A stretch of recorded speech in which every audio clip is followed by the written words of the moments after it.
Hey, this is Alex Head, founder of Subtext Radio.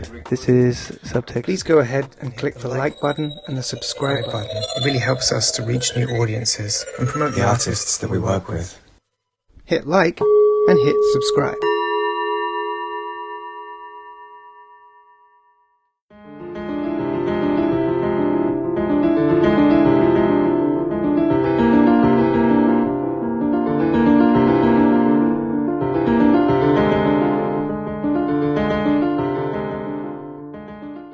Hello, and welcome to Season 3, Episode 3 of Bad Gays, a podcast about evil and complicated gays in history. I'm Ben Miller, a writer, researcher, and member of the board of the Schwules Museum in Berlin.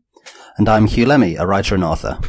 Last week, we talked about one of the worst U.S. presidents in history, devoted ideologically to nothing except for slavery, and a sort of bumbling idiot who helped support the Confederacy and bring about the Civil War. Who are we talking about this week? Hugh.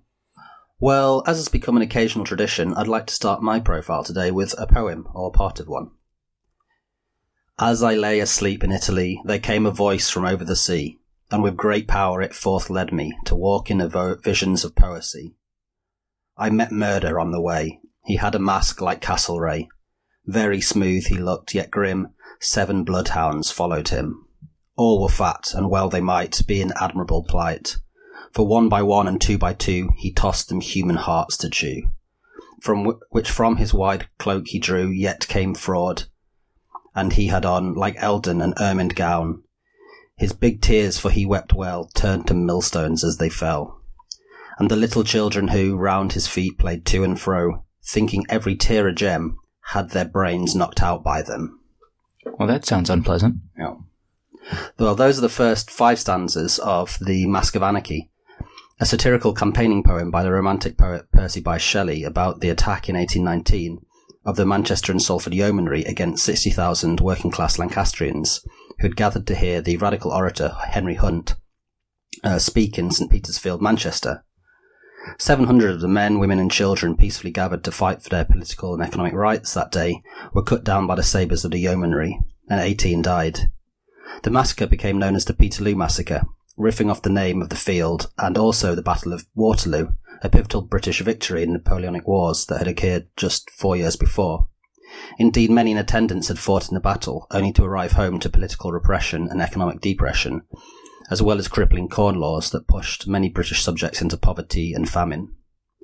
In the poem, the embodied figure of murder wears the mask of today's subject, the Anglo-Irish aristocrat, politician and statesman, Robert Stewart, 2nd Marquess of Londonderry, better known like Bjork or Madonna by his mononym, Castlereagh. I'll flip between both terms when discussing his life, mainly using his given name Robert Stewart to discuss his early life, and Castlereagh after his rise to power, so bear that in mind.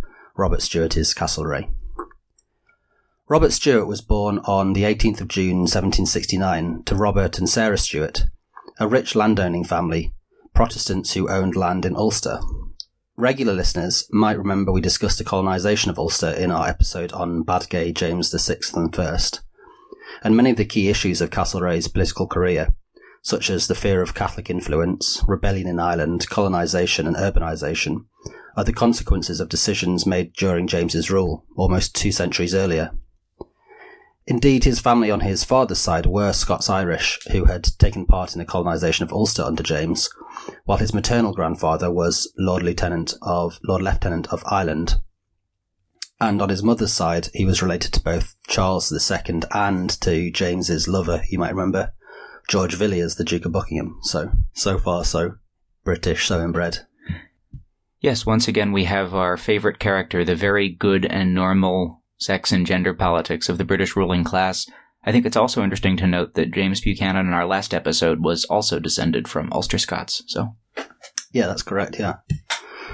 So Robert Stewart's mother died in childbirth a year after he was born, and his father remarried. His father received an inheritance of a fortune from a distant relative who'd been involved in the early colonisation of India. Oh, good. And he used that to buy his land in County Down. As a result, he was an important part of Anglo-Irish society at the time, and in 1771, when his son was just 2, he was elected as a member of the Irish House of Commons as a Whig. Whig. Lace front or hard front? Whig. Whig. The Whigs were a political faction in England from the mid-17th to mid-19th century who generally supported a constitutional rather than absolute monarchy, and they were fierce opponents of Catholicism and especially the Catholic pretenders to the throne, the Jacobites, whom they had overthrown in the so-called Glorious Revolution of 1688, when they had thrown the Catholic James II and VII, the great-grandson of our queer James, from the throne and replaced him with his Protestant daughter Mary and her Dutch husband William of Orange.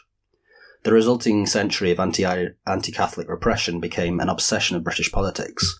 So when Robert the Elder was elected to the Irish Parliament, Catholics couldn't stand for election, nor could they vote. In fact, pretty much the only people who could vote in Ireland were members of self-selecting municipal corporations, so the whole thing was an anti-Catholic, anti-Irish stitch-up, giving fat salaries to Protestant landowners while ensuring the English maintained control of Ireland. Indeed, the executive of Ireland, the Lord Lieutenant, wasn't even answerable to the Irish Parliament. He was just answerable to the King. And it's interesting that this kind of anti-Catholic sentiment in a certain kind of otherwise reformist or constitutional politics carried over into the U.S. as well.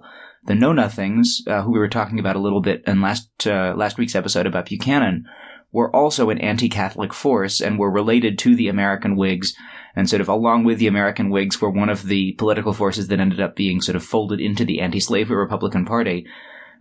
So that's just kind of strange common trait with maybe common roots in certain kinds of Anglo and American politics in general. Yeah, and part of that was because when the English colonized Ireland, they forced a lot of people off the land, which was a continuing process throughout the 18th and 19th centuries, and a lot of those people then emigrated to the United States. So that buys into this sort of American anti-immigrant feeling as well. So Ireland had been occupied by the British for a long time, they'd colonised Ulster with the planters, but for about 100 years, since the end of the war between William of Orange and the Jacobites, a small group of Anglo-Irish Church of Ireland Protestants, known as the Ascendancy, had ruled a vastly majority Catholic Ireland. However, towards the end of the 18th century, inspired by the American and French revolutions, liberal Protestants in Ireland who wanted wider political reform and an expansion of suffrage, the right to vote, began organising alongside the Catholic population who'd always resisted British rule. So our Robert Stewart grew up at the pinnacle of Anglo-Irish society, but he was frequently very sickly as a child, so he couldn't go to school in England, which was common. Instead, he was schooled in Armagh. However, one shining light of his difficult childhood was his close relationship with his new stepmother's father, a man called Charles Pratt, the first Earl Camden, who was a prominent English judge, a legal theorist, a Whig politician, Lord High Chancellor, Attorney General, and he was the man who laid out Camden Town in London. Whig. Camden saw the promise in the young Stewart and supported his political career, encouraging him to go to England to study at Cambridge. However, in 1790, when he was barely 21, he left Cambridge, largely at the behest of his father, and he was then elected to the Irish Parliament himself as an independent. At the start of his career, some of the Liberals in Ireland had seen him as a potential hope for helping to remove some of the repressive legislation against Catholics. This process is called Catholic emancipation. But his election coincided with the French Revolution, which threw Europe into a state of panic, if not turmoil. Much like the Russian Revolution, the established powers of Europe were terrified by the idea of its radicalism and that it might be contagious, not least amongst their increasing populations of urban poor. Since a regular army in Ireland had been dispatched to fight against rebellious colonists in America, Ireland had been protected by a set of militias known as the Irish Volunteers. But in 1793, fearing that their loyalty was in question, the British abolished the volunteers and established a militia. The young Stewart enrolled as a lieutenant colonel. Having visited revolutionary France twice, and in his role as an officer in the militia, seeing rising rebellious attitudes in Ireland, he began to withdraw from his previous liberal beliefs. And it was in these years that Stewart's career took off. In 1794, he was elected as an MP in the Parliament in Westminster, which significantly increased his political opportunities. The same year, he married Amelia or Emily Hobart, an eccentric socialite and aristocrat from an English family. 2 years later, his father became Lord Londonderry, and as a result, Stewart himself became Viscount Castlereagh, the name he held for most of his life. His uncle was made Lord Lieutenant of Ireland, and his arrival was greeted with rioting. As a result, Castlereagh became increasingly sure of a threat of Irish rebellion, and he got his first political office as an advisor to his unpopular uncle. For Castlereagh, Ireland was a soft Catholic underbelly of Britain. It was ripe for invasion and takeover by revolutionary France, which would leave Britain critically exposed to attack. It was both militarily underprepared and socially unstable, and so he advocated Catholic emancipation, giving Catholics civil and political rights, claiming this would sort of tamper down the threat of rebellion in the case of a French invasion. And at the same time, he worked hard to repress attempts of liberal and radical Irish movements to organise. As a talented administrator, he was promoted to acting Chief Secretary of Ireland in March of 1798, and 2 months later his worst fears were realised. A group of Irish Republicans, known as the United Irishmen, led by Wolfe Tone, began a rebellion that spread across the country, aided by a French invasion. I'm sorry, Hugh. Wolfe Tone? Yeah, Wolfe Tone. He's a great hero in Ireland. Wolfe Tone. Whig. It's a good name. Not a Whig. So yeah, there was this rebellion, the United Irishmen in 1798, which went on for about 5 months, where the Irish fought against the British occupation. And at one point they managed to declare an Irish Republic, but it only lasted for 12 days. And they were defeated thanks to a number of massacres by the British against Irish civilians and against the United Irishmen.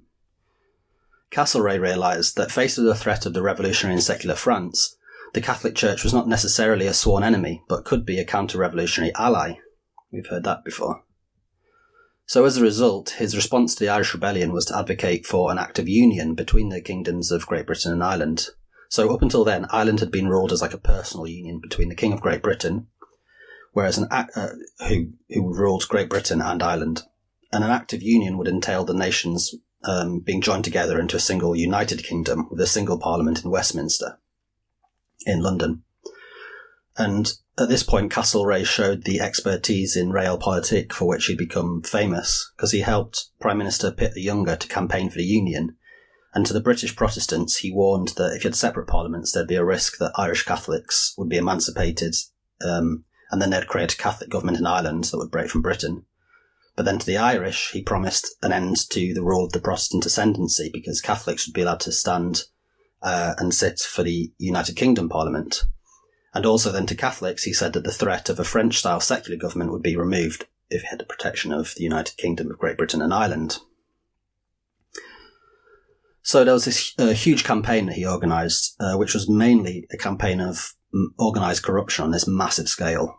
And Pitt and Castlereagh eventually won the day, and the Act of Union passed in 1800. However, in the process, King George III stuck his oar in, and he absolutely vetoed any idea of Catholic emancipation. And so as a result, for a lot of Irish Catholics, the blame was put firmly onto Castlereagh. Whether he'd meant to or not, he'd completely sold them down the river. And basically, they were now being ruled from Westminster without the Irish Parliament, but they couldn't stand or vote in the elections, so they were completely unrepresented. So he resigned, and Pitt resigned, discovering that the king had plotted against them. But Castlereagh was soon back in government, serving as a sort of controller of British corporations' colonisation of India. By 1804, Pitt was back in power, and he made Castlereagh his deputy and also the Minister for War. He was perhaps at the height of his powers at this point.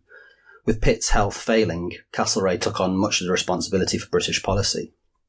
France had been taken over by a young military officer turned consul, Napoleon Bonaparte, in 1799, and by 1804 he was Emperor of France, engaged in a series of military conflicts with a coalition of enemies including Britain from 1803. After Pitt died in 1806, Castlereagh took on the same role in his successor government, and by 1808 Britain was involved in the Peninsular Wars, a bloody and destructive 7-year conflict on the Iberian Peninsula, which is Spain and Portugal, where Britain attempted to help Spain and Portugal eject the Napoleonic French forces from their country. However, at the peak of his power, Castlereagh nearly lost it all. In 1809, he'd been involved in planning the Walcheren campaign, which was an ill-fated attempt to open a second front against the French in the Netherlands, which collapsed due to a devastating illness that swept amongst the troops. The foreign minister, George Canning, had opposed the idea, thinking it was a diversion from the main campaign in the Iberian Peninsula, and he tried to scupper it. The two men's feud entangled the government until Canning made a secret deal with the Prime Minister to sack Castlereagh. Castlereagh found out, and in a sort of faintly ridiculous English style, he challenged Canning to a duel. Oh, God. Yeah. Canning accepted, despite the fact that Castlereagh had been trained as a military officer, while Canning had never fired a pistol before. But this is... That went well for him. Yeah. Canning unsurprisingly missed, but Castlereagh hit him. He got him in the thigh. And the event completely outraged public opinion, and so both of them had to stand down. It would be 3 years before Castlereagh was back in office, this time as foreign minister, a role that he held for another decade, seeing out the rest of the Napoleonic Wars. The Napoleonic Wars. Honestly, at this point, there's too much to go into. They lasted for about 15 years. They spread from Moscow all the way to the Caribbean, and they involved pretty much every major European power at the time. But at its forefront were the French, obviously, and the English, who were battling for territorial, colonial trade, diplomatic control, not just of the European continent, but of the huge colonial empires that both powers were building at the time. Castlereagh was a major figure for much of the period as Minister for War and the Colonies, and he was the diplomatic key in building the 5 major coalitions that eventually defeated Napoleon not once but twice. In the words of his biographer, John Bew, quote, "The heroes of the Napoleonic Wars are usually Nelson, Wellington and William Pitt, yet Castlereagh's life, as Chief Secretary for Ireland from 1796 to 1800, Colonial Secretary from 1802 to 1805, War Secretary from 1806 to 1809, and Foreign Secretary from 1812 to 1822, was inexplicably intertwined with each of these men. He remained at the heart of the war effort from the Battle of Trafalgar in 1805 through to the Battle of Waterloo in 1815. It was Castlereagh who transcribed the last thoughts of Pitt the Younger before his death in 1806 and put his war plan into action."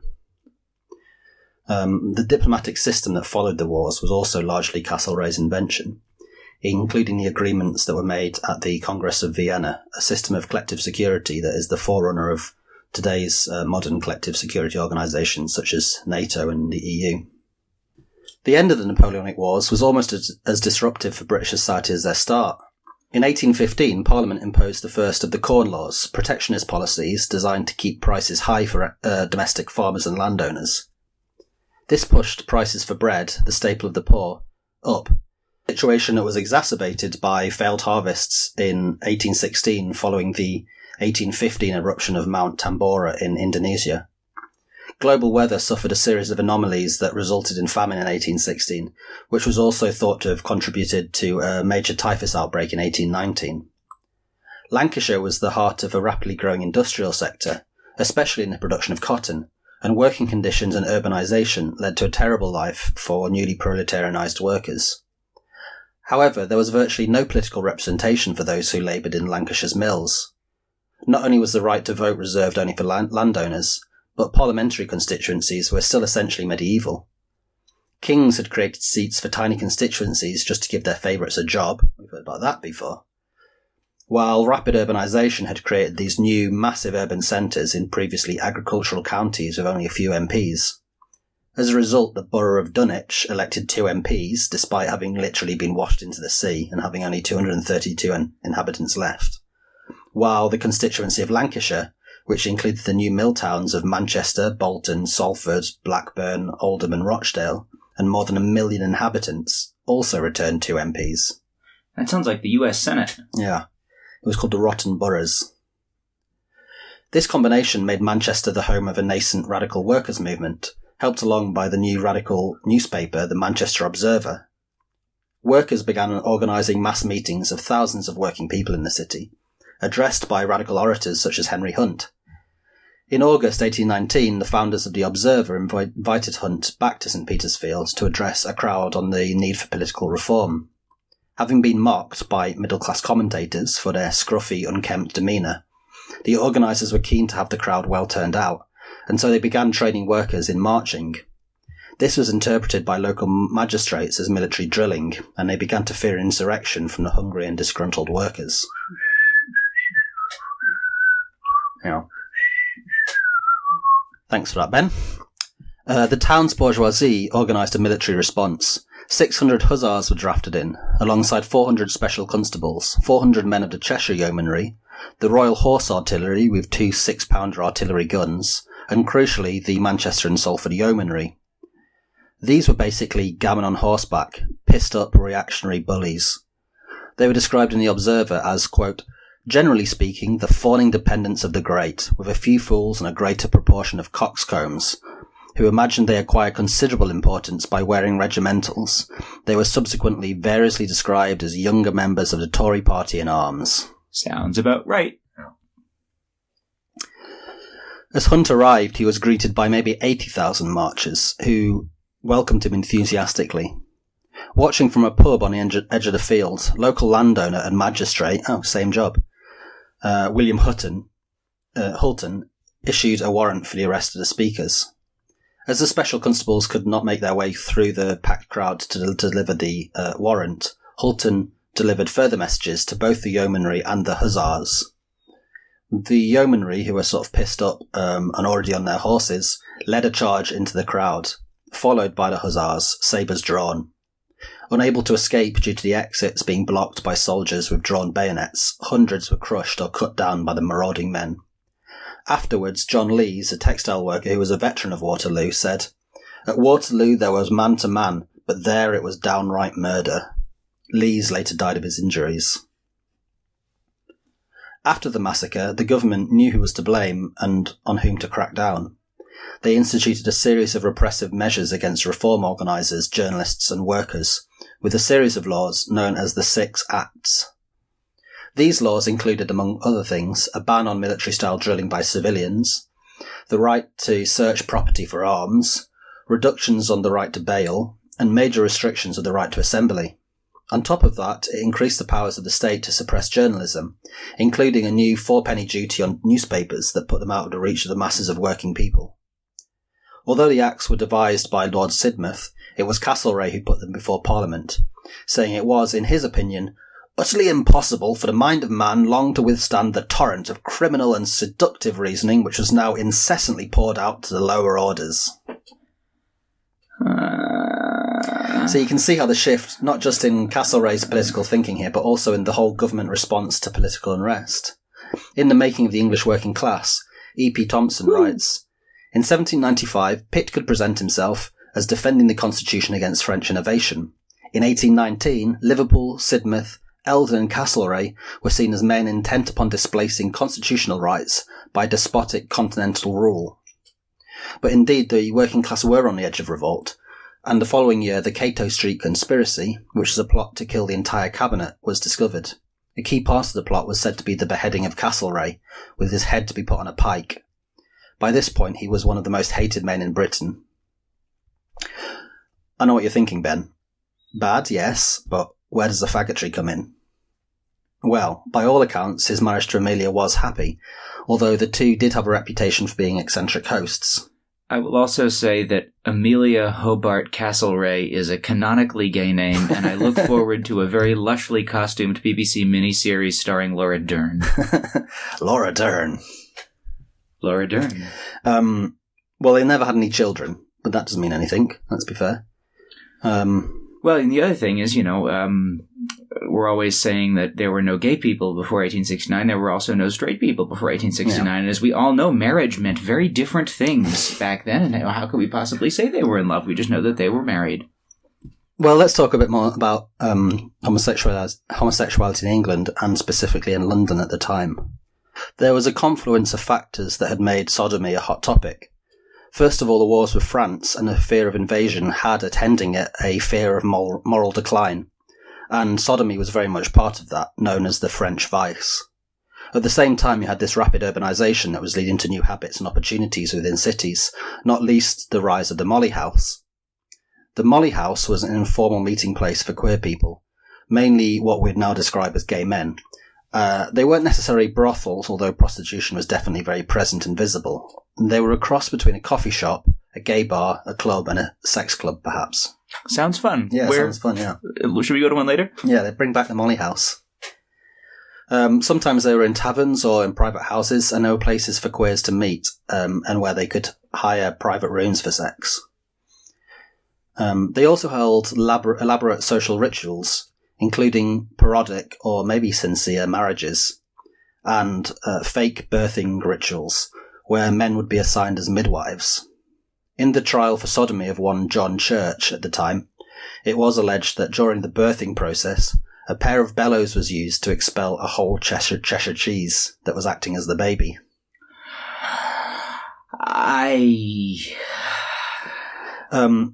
These Wig. These places were well known despite attempts to crack down on them. This was before the existence of a professional police force, after all.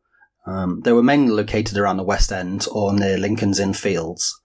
And this rise in sexual deviancy was addressed as high up as the Prime Minister, Lord Liverpool, who in 1808, while Castlereagh was his war secretary, ordered the gates of St James's Park and Hyde Park to be locked at nights in order to prevent, quote, those scandalous practices in such a way that the public is kept ignorant of the disgrace of them. There was a scandal 2 years later, in 1810, when a molly house at the White Horse in Vere Street, where the LSE campus now is, was raided and 23 men were arrested, ranging from a butcher to a lord, and they were tried and sent to the pillory. This isn't the sort of getting through a few rotten tomatoes thrown at you like you might see in a cartoon, but it was a really vicious punishment where men would have been subjected to violent and vicious assault, abuse, having shit thrown at them, all sorts. But one aspect that had also changed was the rise of the printed press, which had created a satire boom in England of poems and prints that commented on contemporary politics. And so the threat of blackmail or public disgrace became ever present. For example, a few years after the Vere Street incident, a pamphlet entitled The Phoenix of Sodom or the Vere Street Coterie. Hugh, you can just call me by my name. I'm right here. You don't have to refer to me in the third person. The Phoenix of Sodom asked, how came a man of fortune and of fashion to such a house? Even men in sacerdotal garb have descended from the pulpit to the gully hole of breathing infamy in Vere Street. Once again, Hugh, I'm right here. One such victim of this new taste for publicising the mockery of gay men came about a decade or so later, in 1822. Ben, picture the scene. It's a balmy July evening, and you are Percy Jocelyn, the respected Bishop of Clogher. I'm sorry, what was her name? Percy Jocelyn. Oh, girl. Was she, figures. You've just had a long day's work in the House of Lords, obviously, and you've decided to walk home, perhaps to change out of your official ceremonial garb that you were wearing in the chamber, before going on maybe to join your fellow campaigners at the Society for the Suppression of Vice, of which you are a prominent member. But as you are walking up through St James's Park, it's such a warm evening, people milling about, promenading, etc., etc. You decide, why not? Let's stop for a pint of porter in the White Lion on Charles Street, just off the Haymarket. You then walk through into the back parlour, where there is a handsome young soldier from the Grenadier Guards waiting. He introduces himself as John Moverley. You strike up conversation with him. You're 57, he's in his mid-20s. He's young enough to be your son. But as you run your hand along his thigh, you can't help but notice that bulge in his dress uniform. Oh, Hugh. And before you know it, your cassock is up over your head and the guardsman is going away hammer and tongs at you. All in all, a good evening, and something you've probably done countless times before. Except you probably should have changed out of your clerical robes before you came. The landlord and his son saw you come in, and suspecting foul play, they snuck around the back of the pub to take a look in the window and to see what you were up to. They called the watch, and before you know it, you're being dragged through London, abused and assaulted by a violent mob. You manage to get a friend to post bail, and you skip the country, but your life is over. You're stripped of your position, and for months the papers are full of mockery for you. Famed satirist Cruikshank caricatures you and the guardsman of your pants around your ankles, trying to bribe the watchman. Someone publishes a limerick which goes, "The devil, to prove the church was a farce, went out to fish for a bugger. He baited his hook with a soldier's arse and pulled up the Bishop of Clogher." And that is why friends don't let friends join the Society for the Suppression of Vice.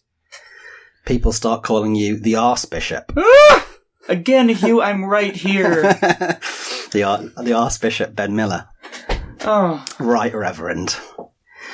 But you spend the rest of your life living in ignominy in Edinburgh as a butler under an assumed name, and for as long as you live, clofferism is a byword for homosexuality. For weeks after, bishops cannot walk the streets of London thanks to you. And then, only a month after your court, the Marquess of Londonderry, formerly Viscount Castlereagh, Robert Stewart, walks into a meeting with King George IV. He appears distracted.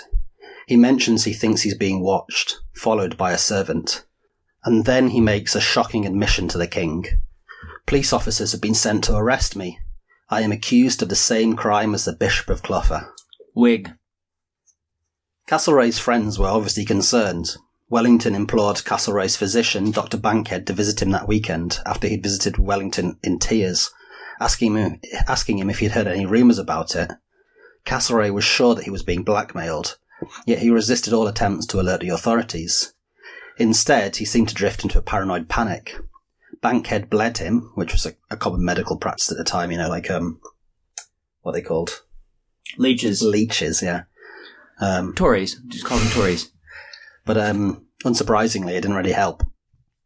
Anyway, I'll quote briefly here from a letter that was written by the Duke of Wellington at the time.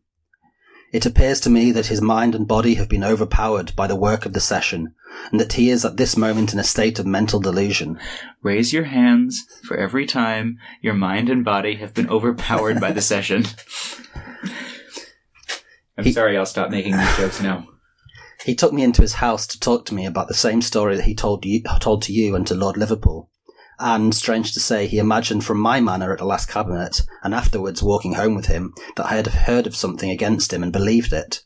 He thought the same of the Duke of York, and he told me some strange story of a man telling him this day that his horses were waiting for him when he was coming out of Carlton House, of his not having ordered his horses to town, and of the arrival of the horses, and of his being informed of their arrival, as proof that the person who had ordered up his horses, and the person who informed him they were waiting, thought there was so much against him that he ought to flee the country. He continued to prepare for an upcoming trip to Verona, but his wife Emily was increasingly worried by his state of mind, and wrote to the king, who, in his reply, implored him to rest. But he never had chance to read the letter. His wife had hidden his razors and his pistols, but as he dressed one morning, he dismissed his maid in order to get some privacy. When she returned 3 minutes later, Castlereagh had slit his own throat, and he bled out on the bedroom floor. Suicide at this time was both a sin and a huge social stigma. To avoid the shame, an inquest ruled that Castlereagh was insane at the time of his suicide, and some modern historians agree, claiming that his suspicion was a symptom of a mental illness perhaps brought on by late-stage syphilis. Others, such as Peter Ackroyd, suggest it's an open question, and that it's more than possible that he was indeed being blackmailed and was seeking to spare his wife the shame, while at the same time the radical pamphleteer, William Cobbett, accused the government of a swift cover-up with the inquiry. However, he was certainly under enormous strain. His general unpopularity following the Six Acts contrasted with the plaudits he had received in the wars, and he was working flat out in trying to build a new diplomatic order for Europe, and his father, whom he was close to, had died the year before. He was mourned by his own class and buried in Westminster Abbey. Even the opposition were gracious in their remarks, with reformist MP Henry Brougham saying, "It's like losing a connection suddenly. Also, he was a gentleman and the only one amongst them." Yet among the populace at large, his death was celebrated, and even his funeral procession to the Abbey was jeered and heckled. There was a hatmaker named Joseph Swan who had been imprisoned for seditious libel, one of the crimes provided for in the Six Acts, for writing a short poem which went, "Off with your fetters, spurn the slavish yoke. Now or never can your chain be broke. Swift then, rise, and give the fatal stroke." While serving his prison sentence, William Cobbett addressed to him his obituary of Castlereagh in his paper, The Political Register. "Castlereagh has cut his own throat and is dead. Let that sound reach you in the depth of your dungeon, and carry consolation to your suffering soul." But perhaps the last word on Castlereagh should be left to that other extremely bad gay, Lord Byron, who wrote the following epitaph. "Posterity will ne'er survey a nobler grave than this. Here lie the bones of Castlereagh. Stop, traveller, and piss."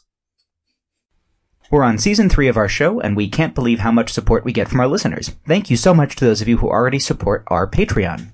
This season, we've launched a new website at badgazepod.com. There you can find our back catalogue of episodes, a link to support us on Patreon, and t-shirts. Beautiful t-shirts that say Bad Gaze or Evil Twink Energy in black on white or white on black. They cost €20 plus shipping, and €2 from each purchase goes to the Outside Project, a grassroots group that has organized a collectively run community LGBTIQ+ crisis and homeless shelter and community center, the first of its kind in the UK. And for our Patreon donors, we're adding new levels. For $5 a month, we'll send you our monthly newsletter of recommended reading, and high levels get free shirts. Thanks so much for your support. Again, all that good stuff, Patreon, t-shirts, episode archive is available at badgazepod.com and linked in the show notes. That's badgazepod.com. Well then, that is an incredible story and wonderfully told as always, Hugh. My first question is about whether there was any, and I mean this is kind of a common theme developing across this season now, was there any evidence that Castlereagh actually committed any of these acts other than the charge of blackmail, or? The short answer is no. We can't know. There is no evidence. A lot of historians say no, that he was some paranoia, that he had developed some sort of mental illness. Although, how you can diagnose that from a distance is just as difficult in some ways. But then again, some historians such as Peter Ackroyd suggest that actually it was reasonably likely, if not obviously provable. I mean, for a start, he never attempted to address the blackmail by contacting the authorities anyway. I mean, he's the Foreign Secretary, he's Lord Castlereagh, so he's really he's going to be believed. Strings can be pulled for Lord Castlereagh. Right, and it's also not that, he didn't get caught with his pants down around his ankles, like the Bishop of Clover. Speaking of the Bishop of Clover, which is spelled in an utterly ridiculous way, and I hope I'm pronouncing it right. I think it's pronounced Cluffer, but then it rhymes with bugger. So Clugger? It's Cluffer. It has a G and an H in it. I give up. The Bishop of whoever the hell he was. Who is this person other than this kind of prominent sodomy arrest? Is there more that you can say about him? I mean, that story was so hilarious and led me to an unstoppable stream of dick jokes, to which I apologize. There are funny elements to it, not least the Archbishop. But no, I mean, in its entirety, his life is a very sad story. And actually can inform quite a lot of our understanding of Castlereagh, because a number of years earlier he'd been accused by I think the page of, or the footman of his brother, of attempting to sodomize him, and it was basically this younger guy's word against his, and as a result the younger guy was found guilty of slander and was whipped as a result. So then after he got caught literally with his pants down, there was quite a lot of moves by various people to sort of compensate this poor guy who had been horsewhipped and I think jailed for telling on him. So actually that shows that if you are powerful, it is just your word against someone else's. In that time especially, I mean, it's kind of the same now. You as a more powerful person, you get away with it. And also that, they just wouldn't be believed. And then afterwards, the sort of depth of, the Bishop of Clover had to live, under an assumed name, and his life was pretty much destroyed by it, and he became a butler, and, he went from this position of high authority in the church to living in ignominy, so. The Ars Butler? The Ars Butler. I really promise I will stop making... No, I don't. I'm not going to promise I'll stop making these jokes. I shouldn't make promises I can't keep. On a different and maybe more structural note, I want to ask a sort of rambling question that will maybe get us to address some commonalities, some additional unspoken commonalities between or themes that come up in both this episode and the episode about James the First and Sixth. More of a comment than a question. Oh, yes. Well, I can do it with you, Hugh, because we're sitting right here in the same room and we're friends and we're both men. Yeah. So, when we talked about James the First and Sixth, we talked about this moment where sodomy illegalization, sodomy bans, right, are associated with this moment of land expropriation in the beginning of what some lefty historians, me included, talk about as the transition to capitalism. And listeners to our show may be familiar with the historical work of Silvia Federici, who looks at witch burnings and land expropriations together. Christopher Chitty is no longer living, but was a historian along the same line who was sort of adding sodomy to that equation. And his book, which is called Sexual Hegemony, will be coming out from Duke University Press later this year and will be a big thing. The question or comment, I guess, is to think about the interesting fact of discovering these sodomites in the position of reactionary political forces who are, on the one hand, part of the political movement that is expropriating land, encouraging industrialization, banning sodomy, and on the other hand, themselves engaging in the practices which they are banning. I mean, look at the bishop who was in the Society for the Suppression of Vice and then gets caught with the soldier. And in a way, it's a tale as old of time, but in another way, it's also interesting to see people kind of enacting the exact same kinds of systems of persecution that would end up bringing them down, because maybe 150 or 200 or 300 years earlier, sodomy would have been a religious crime and not a civil one, and would have been differently handled, if not acceptable. Am I completely on the wrong track here, or do you see where I'm going with this? I do. I think it would have had a different weight to it before, when it was a religious crime. I think that there is like a definite link, because the 1533 Buggery Act, which was brought in by Henry VIII, was brought in exactly at the moment when he was dissolving the monasteries and creating the Church of England. So it's this key moment in this mix of both the birth of Protestantism and anti-Catholicism in anti-Catholicism in the UK, but also the start of major enclosures of land. So in dissolving the monasteries, he was bringing a huge amount of power, Henry VIII, to himself, both in terms of legalistic power, so changing these laws from being church laws to civil law, and secondly, in literally taking all the land off them and turning that over to his own production. So you see the start of this moment that is going to become capitalism in the enclosure of the lands, and that process of enclosure lasts for 300 or 400 years on from that. And Catholicism then, at that point, really becomes tied to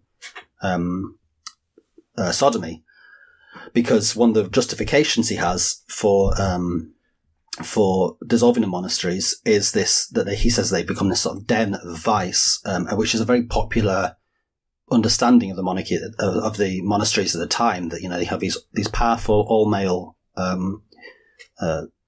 groups, these homosocial groups, and he says, like, well, actually, everyone, we all know there's something a bit fishy going on here, which is also probably true, because the monastery was a place where you could send.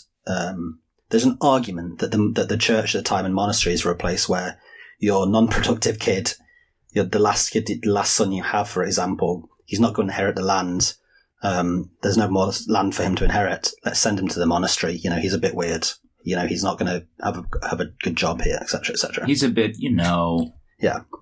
So there is an argument there, and that's so you have that at the very birth of the enclosures, and then it sort of sets in as both a civil crime and as also a very, very handy way to condemn people. You can pin on your opponents in much the same way as we saw earlier this season with Yezhov. Like, I'll just say that he's a fag, and no one's going to defend him. Which really comes up at this time, as you see, that there's this sort of moral fear. So all these people are being kicked off the lands. They're all being moved into urban centres where they can become the sort of the new proletariat. And this process of urbanisation and proletarianisation is putting all these people together in this like tightly packed place. There's this fear, like, what are these people getting up to? These like all these working class people. They've got loose morals. They don't have the church, and they're all like living in the same rooms. I bet they're up to no good. So that's happening at the same time. And then you also have this fear of the French. So it's called the French vice. I think at the time the French are calling it the English vice. So you can see there, it's just a thing that you pin on each other. Mm-hmm. So, Hugh, Lord Castlereagh, bad gay, not bad gay, not bad, not gay, not bad gay? Bad. Yeah, in my view, completely terrible in terms of both his involvement in Ireland and also his sort of suppression of the nascent English radical working class movement. There is an argument that's been happening, that happened after he died, that he had such a bad reputation that it's kind of unfair. And actually, if you're looking at a lot of historians who are arguing this from a sort of more classical point of view, say, oh, well, he was actually an excellent foreign minister and he achieved a lot and he set out these things and he achieved them and he brought peace to Europe for 13 more years, etc., etc. From my position, I mean, fuck him. Gay? Very hard to tell. I don't think you can just write it off as either this sort of mental illness that he was suffering at the time, although that could be a part of the situation, like his behaviour was strange, or was a deviation from his normal behaviour. But likewise, his behaviour is also, what you'd expect from someone who was being blackmailed for homosexuality. Maybe he did it, maybe he didn't, we don't know. But it does tell us, again, quite a bit about perceptions of homosexuality in the Georgian upper class at the time. So, if people want to learn more about Lord Castlereagh, what are some of the sources that you used to research this episode? Yeah, there were two main books I used for Castlereagh in particular, one of which is called Castlereagh by John Bew, and that's like the newest sort of best biography of him. And then also a book called The Strange Death of Lord Castlereagh, which is by another figure who I'd like to talk about at some point, called H. Montgomery Hyde, who was a Ulster Unionist MP in England in the 1940s and 50s. Ulster Unionists being a party of the Protestants in Ulster and Northern Ireland,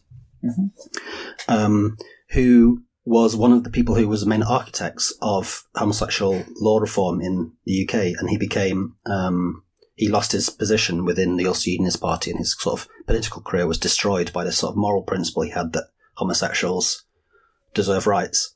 And one of the interesting things about him is that he started off as the biographer of the Londonderry family. That's where he's from. So he had this interest in Northern Irish politics and Northern Irish history, especially the Londonderrys, that then changed into a history of homosexuality, which I think might be due to the fact that he might have thought that there was something in it and he wanted to get to the bottom of it. So he's a really interesting figure, and actually a lot of stuff to do with political homosexual history in the UK comes down to this guy called H. Montgomery Hyde, who, so he had this book called The Strange Death of Lord Castlereagh. He also wrote quite a lot about Oscar Wilde, a lot of the early gay histories of Oscar Wilde. He wasn't, as far as I know, himself gay.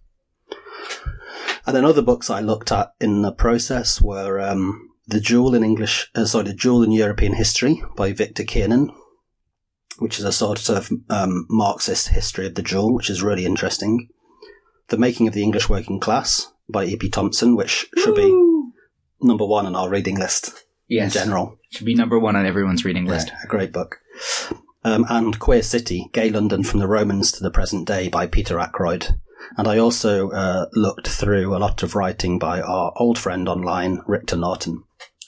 Richter Norton, who I have to do the historian disclaimer, has some very strongly expressed anti-social constructionist views, which I do not agree with or endorse, but whose website does contain a lot of really interesting archival material from the past that exists outside of his particular understanding of homosexuality as an eternal constant throughout time. End disclaimer. So, you can follow the show on Twitter at BadGaysPod. You can follow me on Twitter at BenWritesThings. And you can follow me on Twitter at Hugh Lemmey, or you can subscribe to my weekly newsletter, Utopian Drivel, which can be found at hugh.substack.com. Thanks so much. See you next week. Bye. bad, bad, bad, bad, bad, bad, bad, bad, bad gays, bad gays, bad gays, bad, bad, bad, bad, bad, bad, bad.